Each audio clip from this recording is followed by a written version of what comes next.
একটা বইয়ে দেখলেন এক ওয়াক্ত নামাজকে যদি কাজা করে 80 হোক বা জাহান্নামে থাকতে হবে। এত প্রমাণ দুনিয়াতে খুঁজে পাবেন। তাই কতদিন আমি আপনাকে বললাম মুকশিদুল মুমিনিন বই একটা হেডলাইন আছে যে অবিবাহিত ছেলে মেয়ের পড়া নিষেধ।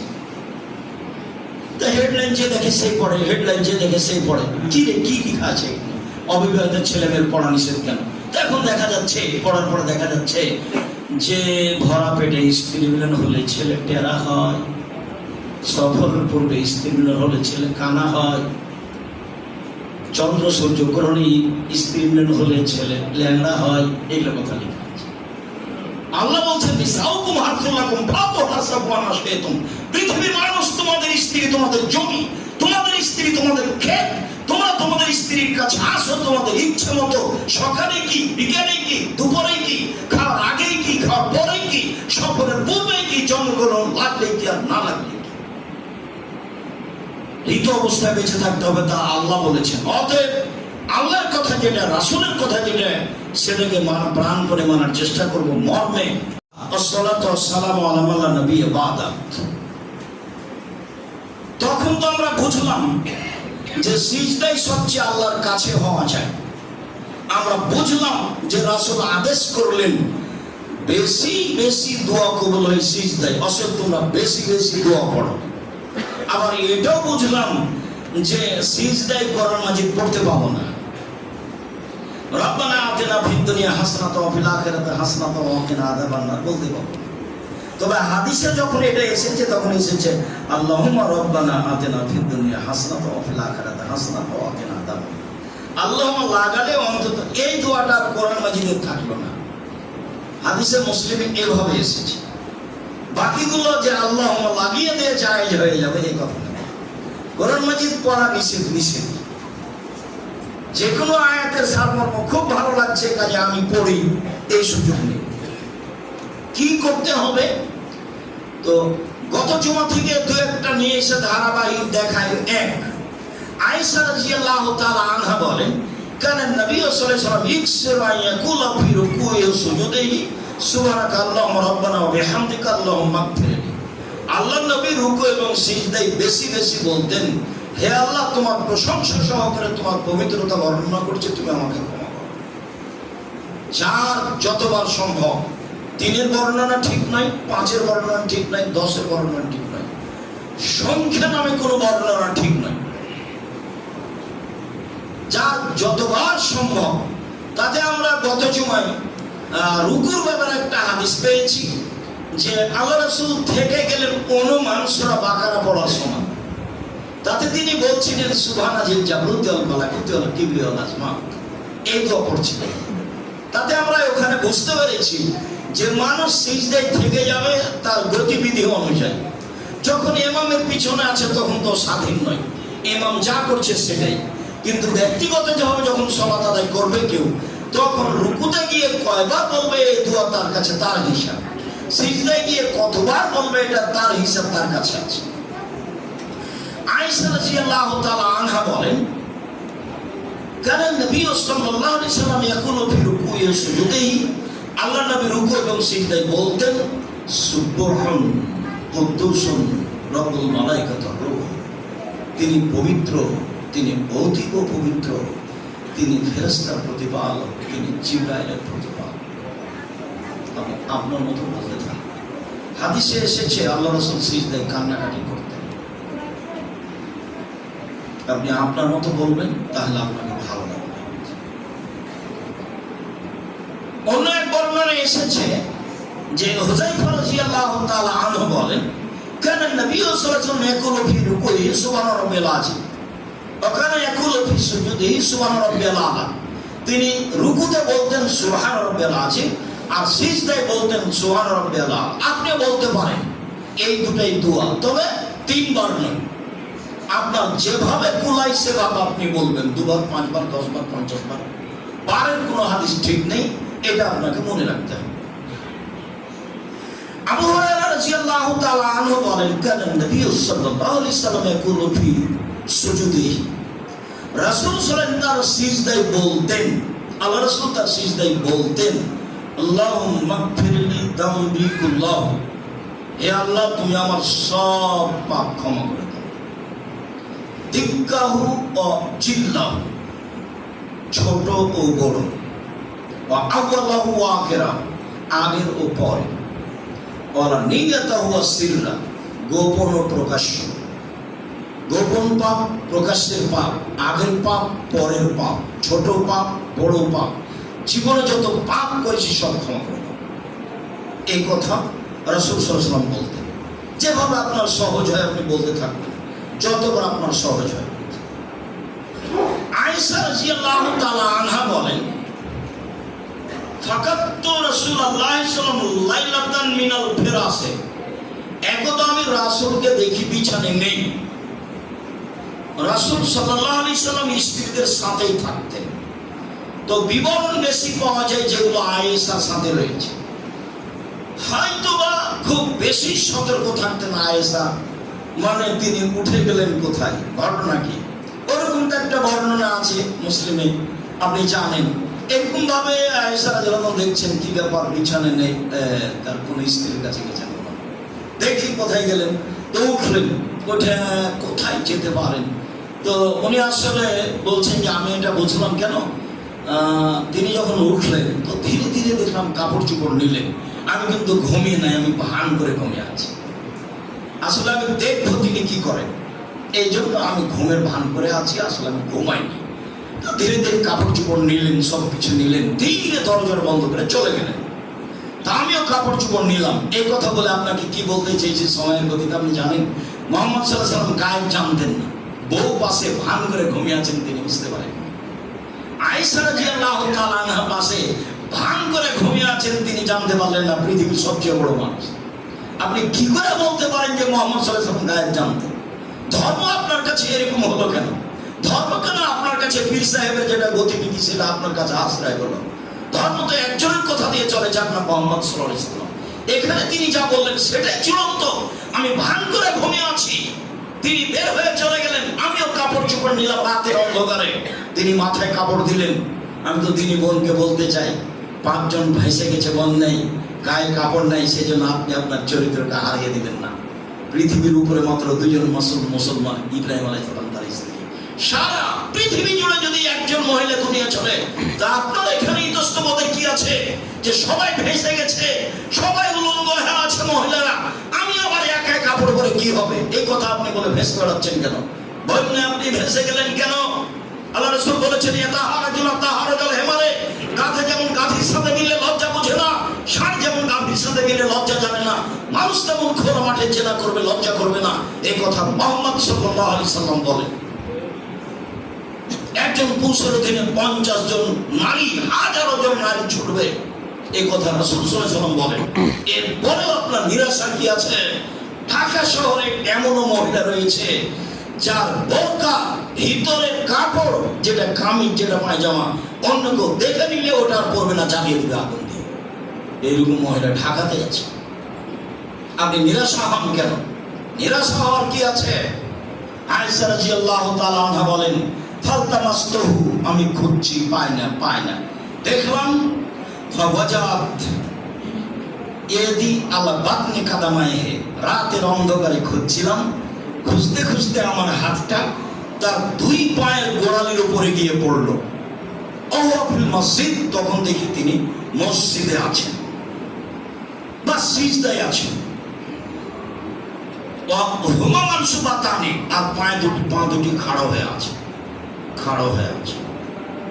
মানে হাঁটু, তার মানে সিজদায় আছেন, তো পায়ের গোড়ালি খাড়া হয়ে আছে, পায়ের বৃদ্ধাঙ্গুল কেবলামুখী হয়ে আছে। আমার হাতের তালুটা, আমার হাতটা তার 2 পায়ের উপরে পড়েছে। যদি পা দুটি এরকম ফাঁকা থাকতো তাহলে হাত এক পায়ের উপরে পড়তো। আল্লামা বাইহাকি রাহিমাহুল্লাহ এই হাদিস পেশ করে বলেছেন, সিজদার সময় 2 পা একসাথে জমা ধরে থাকবে। সিজদার সময় 2 পা একসাথে জমা ধরে থাকবে, এ কথাই ঠিক। আয়েশা রাদিয়াল্লাহু তাআলা আনহা বলেন, রাতের অন্ধকারে আমি হাত দিয়ে খুঁজছিলাম, খুঁজতে খুঁজতে আমার হাতের পেটটা রাসূল সাল্লাল্লাহু আলাইহি ওয়াসাল্লামের 2 পায়ের গোড়ালির উপরে গিয়ে পড়লো। তখন তিনি সিজদায় আছেন, আর পায়ের গোড়ালি দুটি খাড়া হয়ে আছে। তিনি এবার বলছেন, আল্লাহুম্মা ইন্নী আউযু বিরিজাকা মিন সাখাতিকা, হে আল্লাহ, তোমার সন্তুষ্টি দিয়ে অসন্তুষ্টি হতে বাঁচতে চাচ্ছি। ও মুআফাতিকা মিন উকুবাতিকা, আর তোমার ক্ষমা দিয়ে তোমার শাস্তি থেকে বাঁচতে চাচ্ছি। ওয়াউযু বিকা মিনকা, আর তোমার সাহায্যে যাবতীয় অন্যায় হতে বাঁচতে চাচ্ছি। লা উহসি আলাইকা, তোমার প্রশংসা আমি শেষ করতে পারি না। আনতা কামা আসনাইতা, তুমি নিজের জন্য যেটা বলেছো সেটাই। তুমি নিজের জন্য যত প্রশংসার কথা বলেছো তত। আদাদা খালকিহি ওয়া রাজা নাফসিহি ওয়া জান্নাত আরশিহি ওয়া বাদাদা কালিমাতি, আকাশ পরিমাণ, জমিন পরিমাণ, গাছপালা পরিমাণ, যত তোমার পরিমাণ লাগে তত তোমার প্রশংসা। আমি আর কি ভাষা বলবো? লা উহসি আলাইকা আনতা কামা আসনাইতা। তুমি নিজের জন্য যেমন বলেছো তুমি তেমন। দেখি রাসূল সাল্লাল্লাহু আলাইহি ওয়াসাল্লাম এই দোয়া পড়ছিলেন, আল্লাহুম্মা ইন্নী আউযু বিরিদাকা মিন সাখাতিকা ওয়া মুআফাতিকা মিন উকুবাতিকা ওয়া আউযু বিকা মিনকা লা উহসি সানান আলাইকা আনতা কামা আসনাইতা আলা নাফসি। রাসূল সাল্লাল্লাহু আলাইহি ওয়াসাল্লাম এই দোয়া পড়ছিলেন। লম্বা হয়ে গেল, লম্বার কিছু নেই, মুখস্থ করতেই হবে। আমার দিনী ভাই বোন যারা বয়স্ক তাদের জন্য সময় কতদিন? 7 দিন। আর যুবকদের সময় 1 দিন, 2 দিন, 3 দিন, মুখস্থ করতেই। আয়েশা রাদিয়াল্লাহু তাআলা আনহা এই দোয়া পড়তেন। সম্মানিত দিনী ভাই বোন, এবার আমরা দুই সিজদার মাঝে যাওয়ার পূর্বে আরেকটা হাদিস বলি, যে হাদিসটা আলী রাদিয়াল্লাহু তাআলা থেকে বর্ণিত রয়েছে, যে হাদিসে রাসূল সাল্লাল্লাহু আলাইহি ওয়াসাল্লাম সানা হিসাবে পড়েছেন,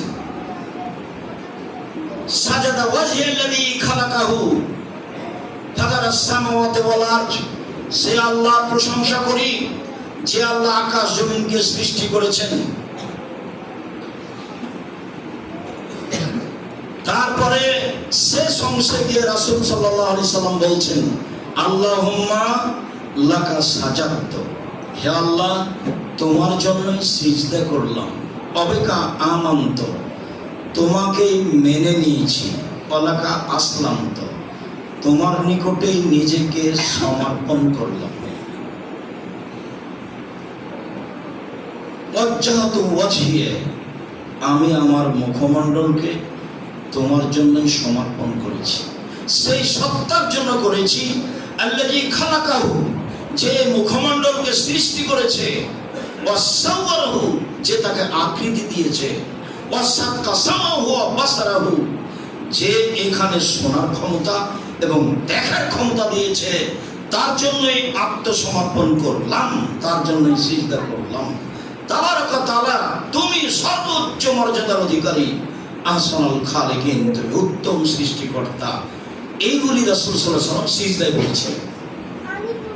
সম্মানিত দিনী ভাই বোন, আমরা সিজদায় রাসূল সাল্লাল্লাহু আলাইহি ওয়াসাল্লাম অনেক কিছু বলতেন, সেটা আমরা অবগত হলাম। এছাড়া আর কি?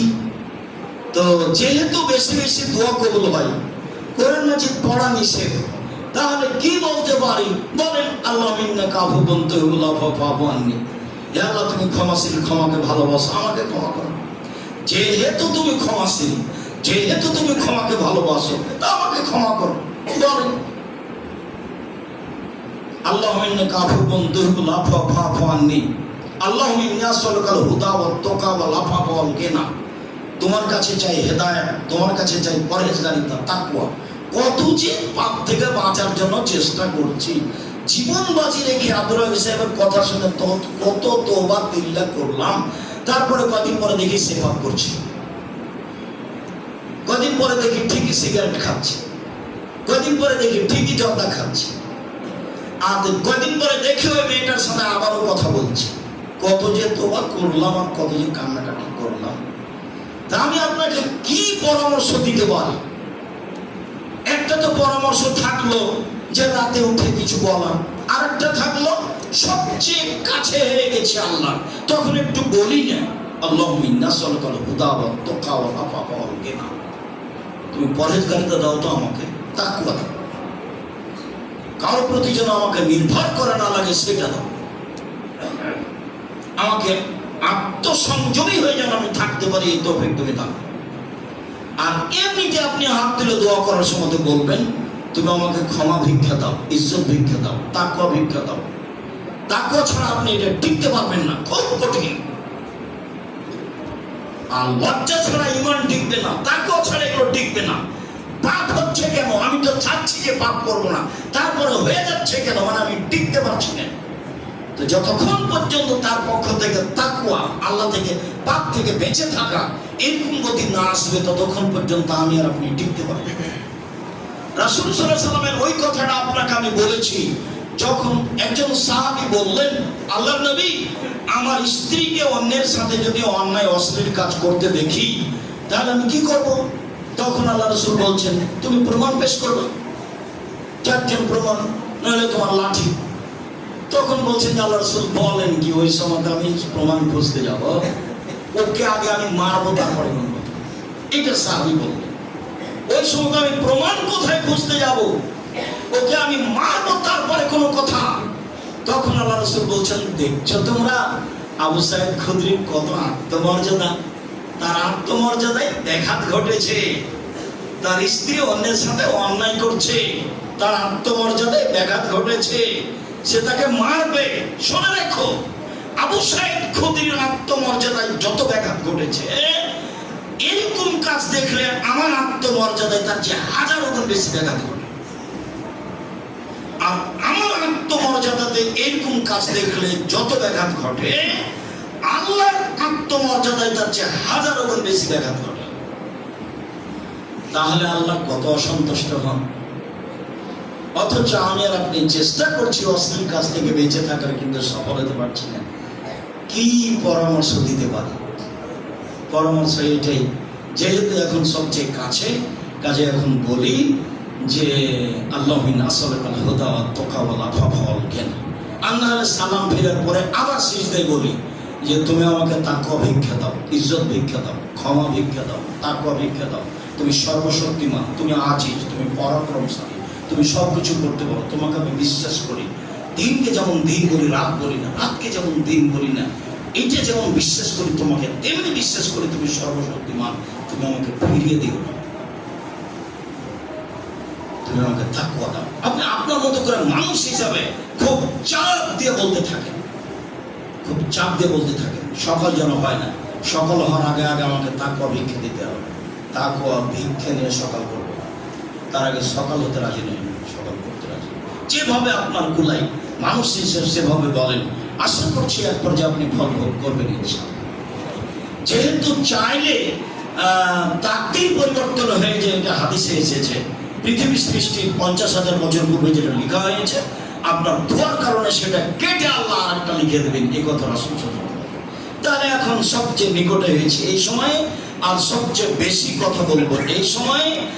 আর যদি তবুও শান্তি তৃপ্তি না পাই, তাহলে সালাম ফেরার পরে হাত তুলে যেভাবে মন চায় সেভাবে বলবো। সম্মানিত দিনী ভাই, দুই সিজদার মাঝের দোয়া। আবু হুরায়রা রাদিয়াল্লাহু তাআলা আনহু বলেন, রাসূল সাল্লাল্লাহু আলাইহি ওয়াসাল্লাম বলেছেন, আল্লাহুম্মা গফিরলি ওয়ারহামনি ওয়াআফিনি ওয়ারযুকনি। অনেক বর্ণনা ওয়াহদিনি, হে আল্লাহ তুমি আমাকে ক্ষমা করো, আমাকে নিরাপত্তা দাও, তুমি আমাকে মাফ করো, তুমি আমাকে রুচি দাও। অন্য বর্ণনা রয়েছে, তুমি আমাকে খেতে দাও, তুমি আমাকে রুচি দাও, তুমি আমাকে মাফ করো, তুমি আমার প্রতি দয়া করো। অন্য এক বর্ণনা এসেছে, রাসূল সাল্লাল্লাহু আলাইহি ওয়াসাল্লাম বলতেন, হুযায়ফা রাদিয়াল্লাহু আনহু বলেন, ফায়াকুলু বাইনা সাজদাতাইনি রব্বিক ফিরলি রব্বিক ফিরলি, হে আল্লাহ তুমি আমাকে ক্ষমা করো, হে আল্লাহ তুমি আমাকে ক্ষমা করো। এক বর্ণনা এসেছে একবার, এক বর্ণনা এসেছে দুইবার। তখন বিদ্বানগণ বলতে চেয়েছেন যে যেহেতু দুইবার মানে একাধিকবার, তখন আমি দুই সিজদার মাঝে এটাও বলতে পারি, রব্বিক ফিরলি রব্বিক ফিরলি রব্বিক ফিরলি, আল্লাহ তুমি আমাকে ক্ষমা করো, আল্লাহ তুমি আমাকে ক্ষমা করো, আল্লাহ তুমি আমাকে ক্ষমা করো। সম্মানিত দিনী ভাই, আমরা মোটামুটি রুকুতে কি বলবো, সিজদায় কি বলবো, সিজদার দুইটা সিজদার মাঝে কি বলবো, এবং আমাদের সিজদার অবস্থা কেমন হবে, হাত কেমন হবে, আমাদের মুখমণ্ডলটা কোথায় রাখবো, দুই হাতের মাঝে, দুই কবজির মাঝে, এটা আমরা মোটামুটি অবগত হয়েছি। সম্মানিত দিনী ভাই, আমি আপনাকে রাসূলের পদ্ধতিতে আন্তরিকভাবে রুকু সিজদা করার জন্য অনুরোধ জানাচ্ছি। অবশ্যই সুন্দর করে ওযু করবেন, তাড়াহুড়া করবেন না। অবশ্যই সালাত আদায় করবেন। অল্প সময় যদি করতে চান তাহলে সূরা নাসার ফালাক পড়েন, তার চেয়ে যদি অল্প সময় করতে চান তাহলে প্রথম রাকাতে বলেন আসর, ওয়াল আসরি ইন্নাল ইনসানা লাফি খুসর, আর দ্বিতীয় রাকাতে পড়েন সূরা কাউসার, ইন্না আ'তাইনা কাল কাউসার। তাহলে সবাই তাড়াতাড়ি হয়ে যাবে। রুকুর মান বজায় রাখবেন, সিজদার মান বজায় রাখবেন, নইলে সালাত হবে না এ কথাই ঠিক, নইলে সালাত হবে না এ কথাই ঠিক। হাত বিছিয়ে সালাত আদায় করলে তা হবে কুকুরের বিছানো, হিংস্র প্রাণীর বিছানো, তা সিজদা হবে না এ কথাই ঠিক। মহিলা পুরুষের একই হুকুম। সারা পৃথিবীর মহিলা যদি এইভাবে আঁটো-সাঁটো হয়ে বুককে বুকের সাথে লাগিয়ে সালাত আদায় করে, কারোর সালাত হবে না এ কথাই ঠিক। রাসূল সাল্লাল্লাহু আলাইহি ওয়াসাল্লামের পদ্ধতিতে সালাত আদায় করতে হবে, এটি চূড়ান্ত। সাল্লু কামা রাআইতুমুনি উসাল্লি, পৃথিবীর মানুষ আমাকে যেভাবে সালাত আদায় করতে দেখছো সেভাবে তোমরা সালাত আদায় করো। আব্দুল রাজ্জাক সাহেব আল্লাহ রাসূলকে বেঁচে আছেন, তাকে দেখবো, তাহলে আমরা মানুষ হিসেবে নির্ভরযোগ্য কথাটা গ্রহণ করি। তিনি বলেন আমি চলে গেলাম, দুইটা জিনিস রেখে গেলাম, কোরআন আর হাদিস। তাহলে হাদিসে অনেক ব্যাঘাত ঘটেছে, তো সেগুলো আশ্রয় নিব কিভাবে? বুখারীতে নিই, সবার বিশ্বস্ত কিতাব। কালকের উপস্থিত বুখারীতে দেখি, সবার বিশ্বস্ত কিতাব মুসলিমে দেখি, সবার বিশ্বস্ত কিতাব রিয়াজুস সালিহিন তাতে দেখি। আর আমরা মানুষ হিসেবে বলছি, আমরা যেটুকু লিখেছি তাতে মানুষ হিসেবে চেষ্টা করেছি, এখনো দেখতে পারেন যেখানে 60-70% মিথ্যা কথা লেখা আছে, সেটা ফাজাইল হোক আর কিছু হোক, সেখানে আপনি আশ্রয় নিয়ে কোরআন হাদিস মনে করবেন যে আমি মানছি, এ কথাটি নয়। আপনি একটা বইয়ে দেখলেন এক ওয়াক্ত নামাজকে যদি কাজা করে 80 হোক বা জাহান্নামে থাকতে হবে, এ তো প্রমাণ দুনিয়াতে খুঁজে পাবেন। তাই কতদিন আমি আপনাকে বললাম মুকসিদুল মুমিনিন বই একটা হেডলাইন আছে যে অবিবাহিত ছেলেমেয়ের পড়া নিষেধ। হেডলাইন যে দেখে সেই পড়ে, হেডলাইন যে দেখে সেই পড়ে। কি রে, কি কি আছে অবিবাহিত ছেলেমেয়ের পড়া নিষেধ কেন? এখন দেখা যাচ্ছে, পড়ার পরে দেখা যাচ্ছে যে ভরা পেটে স্ত্রী মিলন হলে ছেলে টেরা হয়, সফরের পূর্বে স্ত্রী মিলন হলে ছেলে কানা হয়, চন্দ্র সূর্য গ্রহণে স্ত্রী মিলন হলে ছেলে ল্যাংড়া হয়। এইগুলো কথা লেখা আছে।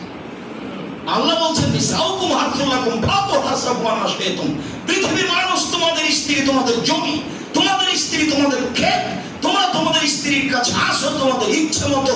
সকালে কি, বিকেলে কি, দুপুরে কি, খাওয়ার আগেই কি, খাওয়ার পরে কি, সফরের পূর্বে কি, জন্মগ্রহণ লাগলে কি আর না লাগলে কি, ঋত অবস্থায় বেঁচে থাকতে হবে, তা আল্লাহ বলেছেন। অতএব আল্লাহর কথা যেটা, রাসূলের কথা যেটা, সেটাকে প্রাণ করে মানার চেষ্টা করব। মর্মে সকল দিনই ভাই বোনকে, যারা আমাদের সামনে আছেন, যারা অনলাইনে অবগত হচ্ছেন, যারা সময়ের গতিতে অবগত হবেন, সকল দিনই ভাই বোনকে রাসূলের পদ্ধতিতে সালাত আদায় করার জন্য আন্তরিকভাবে অনুরোধ জানিয়ে বলতে চাচ্ছি যে অবশ্যই আপনি রুকু সিজদা ঠিকভাবে করবেন। অবশ্যই এখানে ভাড়া দিয়ে আমরা থাকি, জামিয়া সালাফের সুবাদেই আছি মূলত এটে। আর আমি যখন যেখানে যাই জামিয়া সালাফের সুবাদেই যাই, এটা আমার মাথায় আছে। জামিয়া সালাফের কথা সহজে কেউ বলে না, বলার অনুমতিও নেই। মর্মে আপনি জামিয়া সালাফের বিষয়টি অবশ্যই আপনার অন্তরে রাখবেন। আমি ভালোবাসার সাথে আপনার কাছে চাচ্ছি, এটা কষ্টে চাইনি, চোখ চাইলো তাই দিলাম, এভাবে আমি চাই। আমি চাচ্ছি যে শিরক মুক্ত প্রতিষ্ঠান, বিদআত মুক্ত প্রতিষ্ঠান, দল মুক্ত প্রতিষ্ঠান, সংগঠন মুক্ত প্রতিষ্ঠান, আপনার অন্তরটা যেন বড় হয়। 10 টাকা হবে। শহরের মানুষ 10 টাকা দিয়ে নিজেকে ক্ষান্ত করবেন কেন? 200, 500, 1000 করবেন যাতে করে কিছু কাজ হয়, মনটা সংকীর্ণ থাকে কেন? আমি সংকীর্ণ হওয়া চাইনি, আমি চাচ্ছি বড় হওয়া। জামিয়া সালাফ গ্রুপগুলোর সম্মেলন হবে, তার জন্য ছেলেরা টাকার কথা বলেছে, গোপনে একবারে নিচে তলায় আছে, সেখানে থাকবেন। যাওয়ার সময় সবাই বই পুস্তকগুলি সাথে সাথে ইতিসাম পত্রিকা, একটা ফ্রির একটা নগদ, ফ্রিটা আমি কিনেছি ওদের কাছ থেকে আপনাদের কাছে দেওয়ার জন্য। সম্মানিত দিনী ভাই বোন, সকলের আমরা কল্যাণ কামনা করি। আল্লাহ আমাদের যারা মারা গেছে তুমি তাদের কবর শাস্তি মাফ করো, আমাদের অসুস্থ তুমি তাদের আরোগ্য দান করো, আমাদের বেঁচে আছে তুমি তাদেরকে তোমার রাসূলের পদ্ধতি অনুযায়ী চলার তৌফিক দান করো, বিশেষভাবে রুকু সিজদা ঠিক করে সালাত আদায় করার তৌফিক দান করো। এই দাওয়াত দিয়ে তোমার দরবারে রেখে আজকের জুমার খুতবা এখানে শেষ করলাম। আল্লাহুম্মা সাল্লি আলাইহি ওয়া সাল্লাম।